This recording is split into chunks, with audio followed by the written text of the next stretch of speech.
How's it going, everyone? My name is Jay and welcome back to another next gen video. Today we'll be going through the Phase 1 Set 5 booster pack or set list.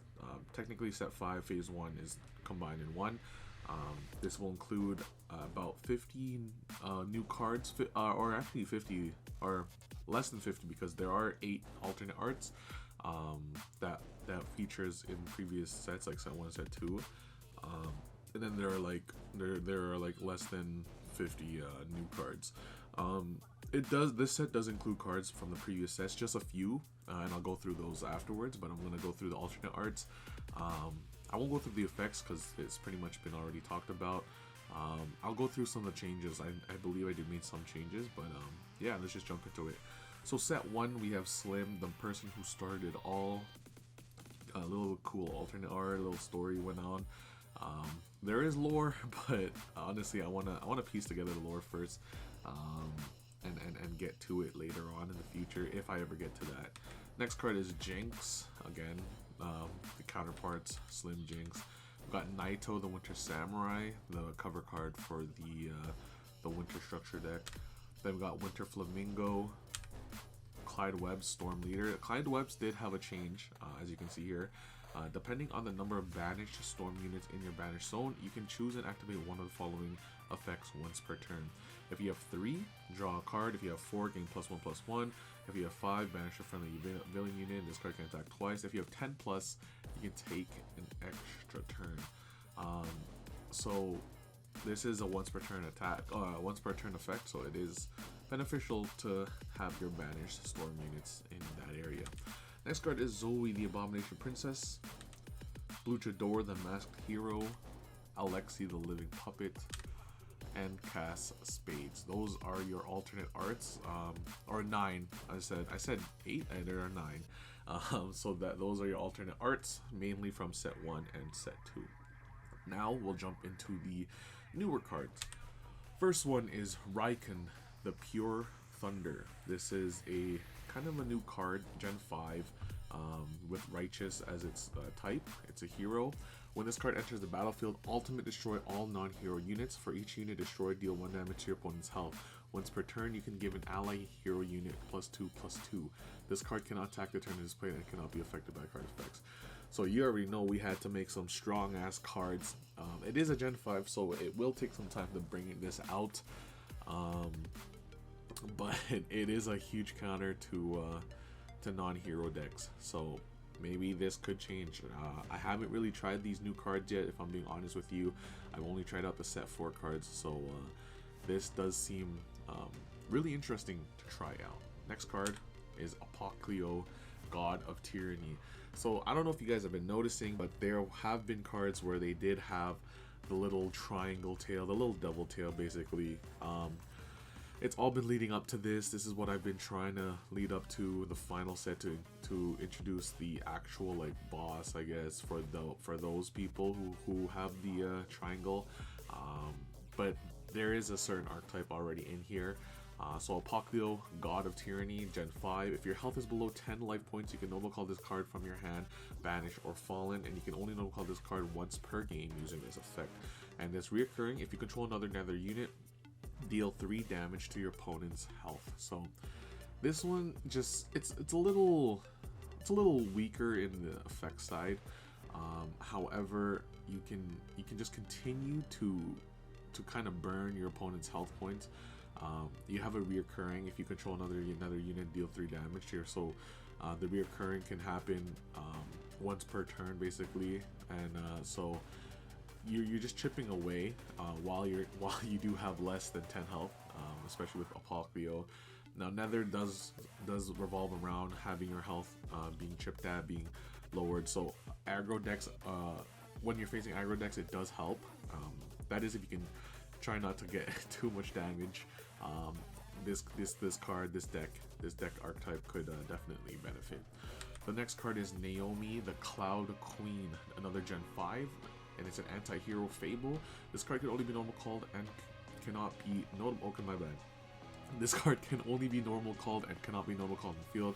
Reoccurring, all defending units you control can block more than once. So this one kind of just helps in the defense zone. basically you'll just, so like once you've already defended with a unit during the battle turn, you can't use it to defend anymore. However, with Naomi, you can use those cards as long as they survive the blocks multiple times. So it's a good way to kind of play defense. So that is Naomi. Next card is Leviticus Gen 4, reoccurring. All units control that are equipped with a weapon gain +3/+3/+1. Every time a unit with a weapon falls, you can equip that weapon to another unit you control. So this one is mainly revolving around weapons, basically, and I think it's a really unique card. I think it does create new deck types, especially with weapons. So something I really want to try out as well. Like the point of this was trying to create diverse decks for different play styles and using different cards, so you're not limited to use certain like popular cards or whatever. But you know, we'll see what happens. I want to try building a deck out of this as well. Next card is Diffuse, counterpart to Quick Charge. If your opponent noble calls more than 4 units in one turn, noble call this card from your hand. When this card is called, equip a weapon from your deck to any unit on the field. Again, playing along with the weapon, and it also counters cards that like to swarm the field. So if you're going second and you have this card in your hand and your opponent likes to swarm the field in their first turn, Diffuse is easy to play. It is a neutral, so it can play with any deck basically. So I think it is a good card to have. The next card is Bayman, the Nether Prince, a Gen 4, part of the Nether units. Once per turn, you can pay 5 life points to noble call any unit from either Fallen that was KO'd in the battle turn. Their effects are negated and the unit changes to a villain unit. If this card is about to fall, you can sacrifice to discard an allied Nether unit. So Bayman does come clutch with the support. You are paying life points to noble call. However, it has its benefits. Although you may not be able to use their effects, they do come to you as a benefit, as because they turn into villains, and you can basically have strong beat sticks, basically just normal beat sticks. Next card is Tokira, Koji Clan Agent. Reoccurring, if a Koji Clan unit KOs another unit, you can revive a fallen hero with the same gen number as the KO'd unit. This one, this is introducing the new archetype Koji Clan, and yeah, this one, I believe this has a little bit of a control to it, control / aggro or mid control. I'm not entirely sure, but you know, we're here. We're gonna go through it together. Next card is Musha, Koji Clan Commander. When this card is played, it'll call a Gen 1 Koji Clan unit from your deck. Once per battle turn, excuse me, you can rest a human unit you control to negate an attack. So basically, this one does kind of play around the mid control, around all of that. Next card is Maito, Koji Clan Soldier. Add a Koji Clan card from your deck to your hand. Basic principle. Maki, Koji Clan Soldier. If you control another Koji Clan unit, you can noble call this card to the field from your hand. You know, you gotta have some of your notable calls for each archetype.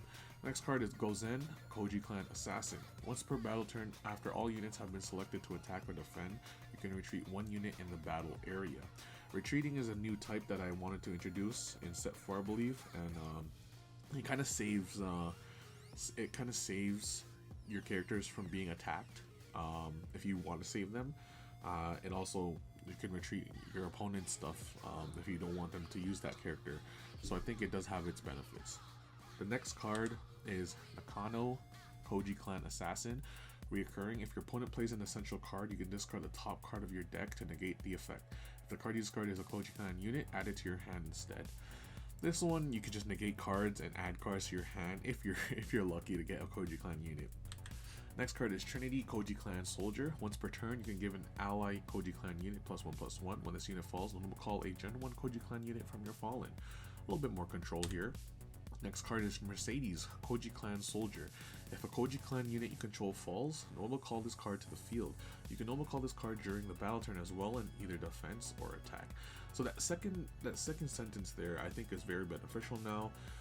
Because there are times where cards can be noble called during the battle turn. However, it's not specified whether or not they could be played in the battle area. So this one made it a little bit more clear. There are some cards that don't have it, and I will have to kind of make an explanation on that. However, this one's more official where you can play this during the battle turn. But yeah, that's Mercedes. Next card is Daichi, Koji Clan Guardian. If you control no defense units during the battle turn, you can normal call this card from your hand to the battle area in defense. This one basically just saves you for having extra defense for attack, and his armor is incredible. Next card is Minata, Koji Clan Assassin. If you control another Koji Clan unit, this card cannot be KO'd. So it is a Gen 1 3/3/3. However, if it can stay up, then it could become a problem. So I think I really like this one. Next card is Ruji, Monkey Clan Soldier. If this card is stunned, no one will call this card. Or my bad, if a card is stunned, no one will call this card. So this one we're playing around stuns. Next card is Saruji, Monkey Clan Soldier. When this card is played, stun a non-mutant unit. This one, mutant, stun, you know, you get the gist of it. And the last of the Monkey Clan, we got Gaku, Monkey Clan General. If you stunned more than 3 cards this turn, I'm gonna call this card to the field. When this card falls, stun all units on the field. There were some cards in set 3 that focused on stunning, and that's also another deck I want to try building around. You know, instead of having certain archetypes, I want to build basically on the effects. The next cards, we're gonna go through the Nether archetype. Trigor, the Nether General. Whatever damage you take during your turn is also inflicted to your opponent's health. So this is not a once per turn, this is like when it's played. So basically whatever damage you take during your turn. This would imply with the turn from beforehand.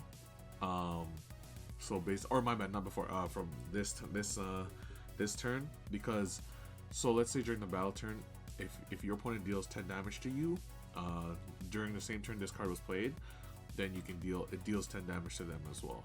So it kind of has that, kind of forces them not to attack you, I guess, when this card is played, because then they would also get hurt as well if they attacked you.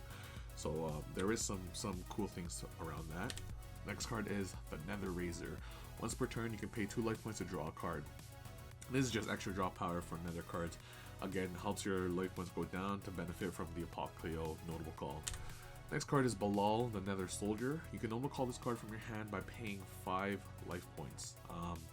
This one kind of just again lowering your life points while notable call more units.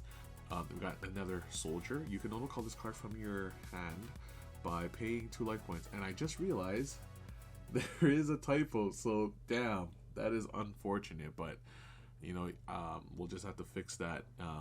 The good thing is, okay, I already have these cards. However, I could fix them right now and update the packs. So when you're seeing this, it will have the edit, but right now I'll have to fix that later.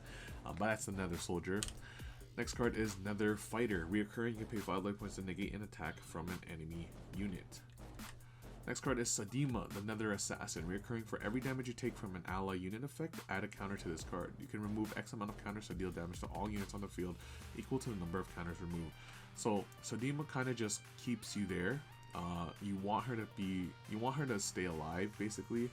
She does have that 2 armor, 2 attack, 3 speed, but she's more of the keep her in the back while everyone does the damage, basically. So Sadima is a really good card to have and kind of buff if you want to focus on that. Next one is the Netherbird Succubus. You can pay 4 life points to add a card from the Fallen to your hand. Yeah, basically that's about it. Then you got Onijin, the Nether Dweller. If you control more than 3 Nether units, you can only call this card to the field. Once per turn, you can sacrifice an ally Nether unit to gain life equal to their armor value. This one, just if you're just like losing health really fast after you use the Apocalypse effect, you can just gain those health back with this effect. The next one, we have Moki, the Monkey Princess. This card cannot be destroyed by KO. Every time this card successfully KOs a unit, no one will call a Gen 4 or lower Fable unit from your deck. Their effects are negated. This one helps out with the Fable decks, so I definitely do like this this new Fable archetype or type. The next card is Sonata, the GP Samurai. So GP is now short form for Galactic Punisher, and you can see it there. If this card is notable called to the field, destroy a unit on the field. Once per turn, you can add a unit from the Fallen to this card as material. For each material attached to this unit, add a +1/+1 counter. So this one helps with the Galactic Punisher archetype. It increases your stats to become a little bit more stronger. Again, Galactic Punishers don't really have that many cards in the archetype, so it focuses more on the longer range, long game, where you're buffing up your units, or you're swarming the field, or you're controlling the field, and then having your Galactic Punishers do all the work near the end game basically. So that's what the Galactic Punishers are focusing on. And now we're going to go into the essential cards. We got Storm Sorry Protector is a weapon, and it's only for Gen 4s. Reoccurring, your other units cannot be destroyed or banished by card effects until this equipped unit falls. Insanely broken, but you do need a Gen 4 to have this. So I think this card, we're going to see a lot of play in this one. Next one is Storm at the Shrine, and it is a tarot card. It lasts for 5 turns. During each player's turn, roll a d20. If the outcome is lower than 10, you must stun a unit you control. So this one is just kind of for funsies if you want. Next one is the Fabled Sword. If you control another Fabled unit, you can add a Gen 1 Fabled unit from your deck to your field, but it is rested until your next turn. Again, helping out the Fabled units. Next card is the Cloud Staff. Reoccurring. During your turn, you can rest one of your units, and depending on the unit gen level, you can heal your life points by. So this one, it's a little weird to play around, but I think it is a unique way of getting your health back. Next card is the Bar. Declare a unit type, hero, villain, etc. Those type of units cannot attack until the next turn. That one is just crazy in my opinion. I definitely want to see this have some play. Next card is the Rising Shrine. This card lasts for 5 turns. Every time a unit control falls, send that card to the top or bottom of your deck. Very straightforward. Trample is a prompt. Each player shuffle their hand back to their deck and draw cards equal to the units on the field. So this one, I kind of like this new one. It kind of gives you a reset, but it also depends on how many units are on the field. So if your opponent is playing a Super Swarm, you guys are just going to basically have a huge hand, and we'll have to play around them or else we'll get burned. Next card is the Contract. The Contract, you select the contract, which is the pointers there, and you have to complete those within 5 turns. So KO 5 units, discard 15 cards using unit effects, or banish 15 units you control using unit effects. If you successfully completed the selected contract within 5 turns, no one will call any unit from your deck to the field. So it does have a benefit if you can do it within 5 turns. Next card is the Nether. This card lasts for 6 turns, and reoccurring. Every time you inflict damage to yourself, you can deal the same amount of damage to another unit on the field. All units you control deal deep damage. So deep damage basically just means permanent damage. The armor basically cannot regenerate after the battle turn. So deep, permanent, or perma, different ways of saying just your armor is just gonna stay the way it is after the battle turn. Next card is Sacrificial. You can sacrifice a unit you control to normal call unit from your deck equal to the gen number of the unit sacrificed. So very straightforward. And then we got Koji City. This card lasts for 3 turns. Every time a Koji clan unit is KO'd, discard a card from your opponent's hand. And last but not least, we have the Weapon Destruction, a prompt. All weapons on the field and fallen are banished. So this one I feel like could be a way to obviously stop the weapon decks, but it's not a huge game changer. But again, we also have a token, so I want to add that as well. So that is it for the set 5. There are new cards as well. So when I say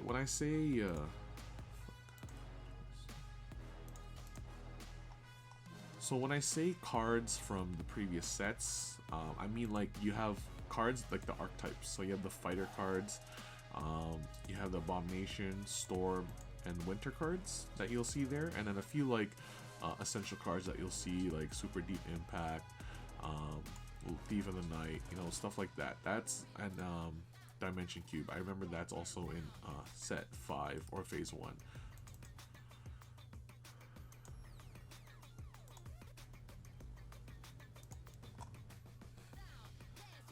And And then you'll also get like cards in the spades category. You'll have cards in the societies, and you know, cards that you can get from different ones. It won't have all cards, like this card won't be there, this card won't be there. Like it's mainly the ones that have the archetypes. So if you mainly want to build a deck around archetypes, the set 5 will include those cards, but it won't necessarily have cards that were specific for this set, like Portal Polices won't be in the set 5 or phase 1 booster packs. So it's exclusively for set 2.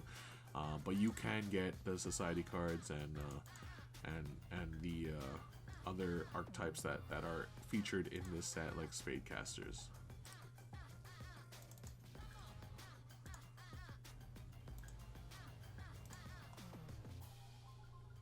So same thing for this. I believe the Force cards aren't in the set 5. Oh, I know they are. So set 3, they do include the Force cards as well. They also include the Galactic Punishers and a few cards like the Abominations and stuff. But they don't include a lot of the cards in set 3, I believe, because I believe set 3 was also a really short set, so it doesn't really include that much from set 3. And then for set 4, it includes the Fables cards. It does include the King of Tribes Reign and King Kaymor, and it does include the Emeralds. And a few like essential cards, however not all of them. They are picked at random, so I can't really say which ones are included, but it is mainly just the archetype ones, and then the rest are just are exclusive for set 1 and set 4. So that's basically what you'll get in phase 1 set 5. These are the cards that you will be basically seeing, and that's pretty much it. There's not really that many other cards. That's it for set 5, and that's it for phase 1. So those are all the cards for phase 1. You know, it has been a long journey. It's been almost a year. Actually, no, it's been almost. I did this back in 2021, so it's almost been 2 years actually. I think October or November is when we first released it, or then I think September also was the first time I got the card. So it's almost been actually 2 years, and I think it's been a nice journey, and I do appreciate all the support that I've gotten so far. So I do really appreciate that. I will try my best to continue making more content, because I know I've been lacking there. But until then, you know, that is all. Thank you so much again for the support. You guys have been a lovely audience. I hope to see you guys in the next videos. Let me know what you guys want to see as well, if you're interested. And yeah, other than that, thanks so much for watching. My name is Jay, and I'll see you guys another day. Peace.